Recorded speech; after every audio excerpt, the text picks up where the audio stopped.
මේ පෙරේදා මේ වෙඩින් එක තිබ්බ නංගි. එයාගේ වෙඩින් එකේ එයාට ප්‍රශ්නයක් නැත්තම් ඔයාලා ප්‍රශ්නයක් කරගන්න එපා. ප්ලීස්. මේ ඒ නංගිගම කටින් අහගන්නකෝ විස්තරේ. පෙරේද මගේ වෙඩින් එක තිබ්බා. ඉතින් ඒ ලස්සන දවසේ මම බිසි වෙලා හිටියේ. ඉතින් මට යාළුවෙක් කතා කරලා කිව්වා මගේ පෝස්ට් එකක් මෙහෙම ෂෙයා වෙනවා. මේකේ මගේ මෙහෙම ෆොටෝ එහෙම ෆොටෝ වීඩියෝ එහෙම හදලා පෝස්ට් එහෙම ෂෙයා වෙනවා කියලා. ඉතින් මම ගිහින් බැලුවහම මගේ ෆොටෝස් එහෙම Facebook වල TikTok වල ෂෙයා වෙලා තිබ්බා. මගේ වෙඩින් එක ගැන මට ප්‍රශ්නයක් නැත්තම් ඔයාලා ප්‍රශ්නයක් කරගන්න එපා. මගේ වෙඩින් ඩ්‍රෙසින් එකේ පොඩි ප්‍රශ්න තිබ්බා. ඒ වුණාට ඒ දේවල් ඔයාලා ප්‍රශ්නයක් කරගන්නත් එපා. මොකද මට ඒව කිසි ප්‍රශ්නයක් වෙන දේවල් නෙවෙයි. මොකද සර්ව සම්පූර්ණ මිනිස්සු ඇත්තටම මේ ලෝකේ නැහැ. ඒ කියන්නේ හැම ලස්සන කෙනෙක්ගම පොඩි හෝ තියෙනවා පොඩි වැරදි වීම් තියෙනවා.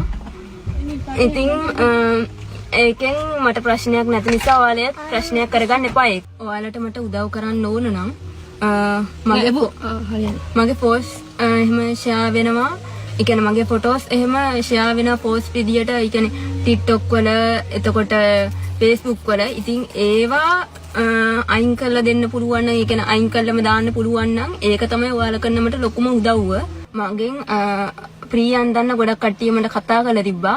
ඉතින් මට එහෙම අදින්න ඇත්තටම ආයෙත් උවමනා නැහැ. මොකද මගේ දවස මට හොඳට තිබ්බ නිසා. ඉතින් ඔයාලට ගොඩක් thank you මගෙන් එහෙම ඒ කියන්නේ කරලා දෙන්න ඇහුවට මම වෙනුවෙන් කතා කරාට මම නීතිමය පියවර අරන් ඉන්න දැනටමත් නීතිමය පියවර අරන් ඉන්නේ මේ දවස්වල. ඉතින් ඒක නිසා ඔයාලත් පෝස්ට් අදින් පස්සේ මගේ පෝස්ට් එහෙම ෆොටෝස් එහෙම ෂෙයා කරන්න එපා. මට ප්‍රශ්නයක් නැත්තම් මොකද ඔයාලට කිසිම ප්‍රශ්නයක් වෙන්න විදියක් නැහැ නේ ඇත්තටම. ඒක නිසා බොහොම ස්තුතියි කරන උදව්වක් විදියට මට ඇත්තටම මගේ පෝස්ට් වීඩියෝ ෂෙයා වෙන එක මම නතර කරලා දෙන්න. ඒක තමයි ඔයාලට කරන ලොකුම උදව්ව මට කරන්න පුළුවන්. දැන් ඒ නංගි මේ ඔයාලට කිව්වනේ. දැන් ඒක ප්‍රශ්නයක් නෑනේ. යාට ප්‍රශ්න නැත්නම් ඔයාලට ප්‍රශ්නයක් කරගන්න එපා ප්ලීස්. ඒකින්ද ෆොටෝ වීඩියෝ ටික අයින් කරලා දාන්න. ගෑනු ළමෙක්නේ. දසත සිසාරා විශ්වාසයේ සන්නාමය. දසත නිවුස්.